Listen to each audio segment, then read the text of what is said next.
నమస్తే. Welcome to lakh media. గత 4, 5 రోజుల నుండి ఏ పేపర్ చూసినా, ఏ న్యూస్ చూసినా కూడా ఫార్ములా ఈ రేస్ చుట్టూ తిరుగుతా ఉన్నది.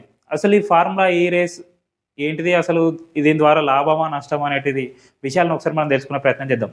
అయితే వచ్చే నెల అంటే ఫిబ్రవరి 10వ తేదీన జరగాల్సినటువంటి ఈ రేస్ ఏదైతే ఉన్నదో, తెలంగాణలో కొత్తగా ఏర్పడినటువంటి ప్రభుత్వమైన కాంగ్రెస్ ప్రభుత్వం దానికి అనుమతి ఇవ్వకపోవడంతో దాన్ని నిర్వహించేటువంటి సంస్థ ఎఫ్ఐఏ ఈ రేసును రద్దు చేస్తున్నట్లుగా ప్రకటించింది. అసలు ఈ రేసు వల్ల లాభమా, నష్టమా, ఎవరికి లాభం, ఎవరికి నష్టం అనే విషయాలను ఒకసారి మనం క్లుప్తంగా తెలుసుకునే ప్రయత్నం చేద్దాం. ఫార్ములా ఈ రేస్ని హైదరాబాద్లో జరిగితే వచ్చే నష్టాల గురించి ఒకసారి మనం చూసుకున్నట్లయితే కాంగ్రెస్ ప్రభుత్వం ఏం చెప్తా ఉన్నదనంటే, ఫార్ములా ఈ రేస్ జరపడం వల్ల 50 నుంచి 60 కోట్ల వరకు తెలంగాణ ప్రజా ఖజానాకు నష్టం వాటిల్లే అవకాశం ఉన్నట్టుగా చెప్తా ఉన్నది. ఒక 50 నుంచి 60 కోట్లు దాదాపుగా నష్టం వాటిల్లే అవకాశం ఉన్నది.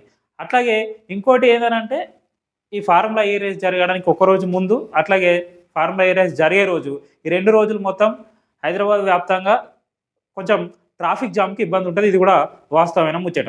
ఇవి ప్రధానంగా ఫార్ములా ఈ రేసు మన ప్రాంతంలో జరగడం వల్ల వచ్చేటువంటి నష్టాలు. సో మరి ఈ 4, 5 రోజుల నుండి ఇంత పెద్ద చర్చ నడుస్తూ ఉన్నది. మరి దీనివల్ల మనకేమైనా లాభాలు ఉన్నాయా, మనం ఓన్లీ నష్టాలేనా అని చెప్పి మనం చూసుకున్నట్టయితే, ముఖ్యంగా మనం చెప్పుకోవాలంటే ఇట్లాంటి రేసుల వల్ల లాభ నష్టాలు కాదు, లాభ నష్టాల విషయం పక్కన పెడితే ఇట్లాంటి రేసులు కొన్ని ప్రదేశాల్లో మాత్రమే జరుగుతాయి, అత్యంత అరుదుగా జరుగుతాయి. ఇట్లాంటి రేస్ అనేది హైదరాబాద్లో జరగడం వల్ల, దేశంలో ఎక్కడ లేకుండా హైదరాబాద్లో జరగడం వల్ల దేశం మొత్తం కన్ను కూడా హైదరాబాద్ మీద పడుతుంది.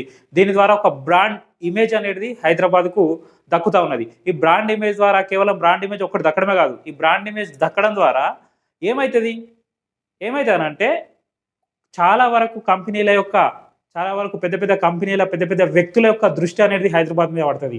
దీని ద్వారా కంపెనీలు హైదరాబాద్కు వచ్చే అవకాశాలు ఉన్నాయి, హైదరాబాద్లో పెట్టుబడులు పెట్టేటువంటి అవకాశం ఉన్నది. ఒకవేళ ఇది మన అదృష్టం బాగుండి, హైదరాబాద్ ప్రాంత ప్రజల అదృష్టం బాగుండి, తెలంగాణ ప్రజల అదృష్టం బాగుండి, ఒకటో రెండో కంపెనీలు, అట్లీస్ట్ ఒక కంపెనీ హైదరాబాద్కు వచ్చినా కూడా ఆ ఒక్క కంపెనీ ద్వారా జరిగేటువంటి లాభం ఏదైతే ఉన్నదో, యువతకు ఉపాధి అవకాశాలు ఖచ్చితంగా దీని ద్వారా వచ్చేటువంటి లాభమే. ఒక కంపెనీ వచ్చినా కూడా దాని ద్వారా వచ్చేటువంటి ఉపాధి అవకాశాలను కూడా ఈ రేస్ అనేది కల్పిస్తూ ఉన్నది.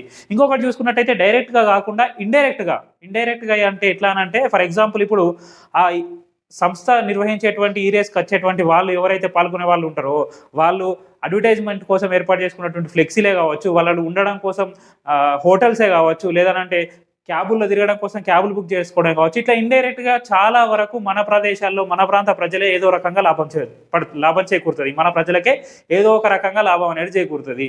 ఈ గాడిదలకేం తెలుసు గంధం చెక్కిన వాసన అన్నట్టుగా నష్టం ఉండొచ్చు, కాకపోతే దీని ద్వారా వచ్చేటువంటి ఫ్యూచర్ మనం చూసుకున్నట్టయితే దూరదృష్టి అంటారు కదా, మన దృష్టిలో దూరదృష్టిని చూసుకున్నట్టయితే ఎంతో కొంత దీనికి లాభమే జరుగుతుంది. దీని ద్వారా మహా అయితే ఒక 50 కోట్లు నష్టపోవచ్చు.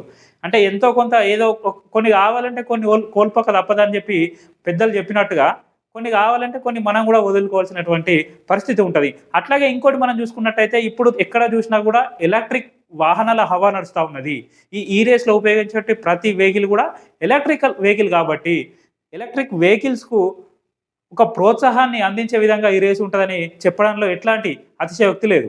అన్నీ కేవలం లాభాన్ని చేకూర్చే విధంగా ఉండయి. దురదృష్టితో మనం చూసుకున్నట్టయితే ఫ్యూచర్లో ఏదో రకంగా మనకు లాభాన్ని చేకూర్చే విధంగా ఉంటుంది. కాబట్టి ఎప్పుడు మనం ప్రతి విషయాన్ని లాభం నష్టం అని ఆలోచించకుండా ఇది మంచి చేస్తాయా, చెడు చేస్తాయా, దీని ద్వారా ఏం ఉపయోగపడతాయి అనేటువంటి విషయాలను కూడా ఖచ్చితంగా ప్రజలు గమనించాలి.